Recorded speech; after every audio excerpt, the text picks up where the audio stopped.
नमस्कार पब्लिक. काल रात्री काय आपलं काम आवरलं नव्हतं, त्यामुळे सकाळीच मशीनपाशी येऊन पोहोचलो होतो भाऊ. पाठीमागचा मुरुमाचा गंज पाहून तुम्हाला अंदाज लागला असं का घरापुढं बर केली किती. त्यात हा गडी इकडे बसले. पटकनीशी मशीन चालू केलं होतं, त्यात आमच्या गडीला ईव्ही ड्रायव्हर आहे, त्यांना काय रिवर्स जमत नाही, त्यामुळे पटकनीशी थोडा आळस देऊन घेतला. आळस देऊन झालं पाहतो इथं मुरुम कमी दगडच जास्त निघले भाऊ. या दगडांचं काय करायचं, हे तर घरा पुढे टाकून जमणार नाही बरं का. त्यात मस्तपैकी मुरुमाची हवारी झाली होती. आत्ता घराला लुक कसा आलाय सांगा बरं का. जवळजवळ 100 एक ट्रेलर घरा पुढे मुरुम टाकलाय, त्यावेळेस कुठं घर असं झालंय. पटकनी शिरलं काम आवरून घेतलं होतं आणि त्यानंतर आम्ही निघालो होतो. आता तुम्ही म्हणता कुठं आता घरी जायचंय हो, इथं थांबून काय करणार आहे आपण.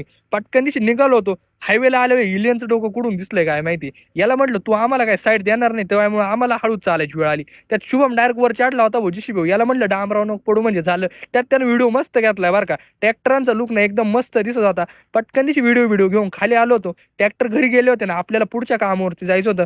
पटकनीशी ट्रॅक्टरांना घरी काढून दिलं. पटकनीशी मी पण कामावरती येऊन पोहोचलो होतो. तर हे घराचे खड्डे तुम्ही बघितलेच असतील, ते आपल्याला आज परत गाडायचे होते. पटकनीशी गाडायला सुरुवात केली, पण हे काय काम आपल्याला आज भेटणार नव्हतं.